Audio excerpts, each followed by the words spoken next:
Hello everyone, welcome back to our channel. So in today's video, I'll show you how you can add a card to your Apple Wallet. So let's get started. For that, first of all, go ahead and simply open the wallet application in your mobile device and then tap on the plus icon. So once you're inside here, choose the type of card. It can be debit or credit card, transit card, or driver license and ID card. So for now, I'm going to go ahead and simply tap on debit or credit card. Now inside here, go ahead and tap on continue to proceed. If your card supports it, hold it near your iPhone to scan the chip. If not, tap on enter card manually and then type in your card number, expiration date, CVV, and so on. Once done, tap on next, and just like that, you'll then be able to add your card to Apple Wallet.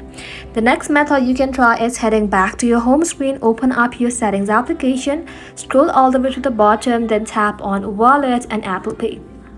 And then you will be back in this section. Follow the same process, choose a card type, enter details and confirm. And that's it. You have successfully added a card to your Apple Wallet. Thank you all for watching. If this video was helpful, don't forget to like and sub, and I'll see you in the next one.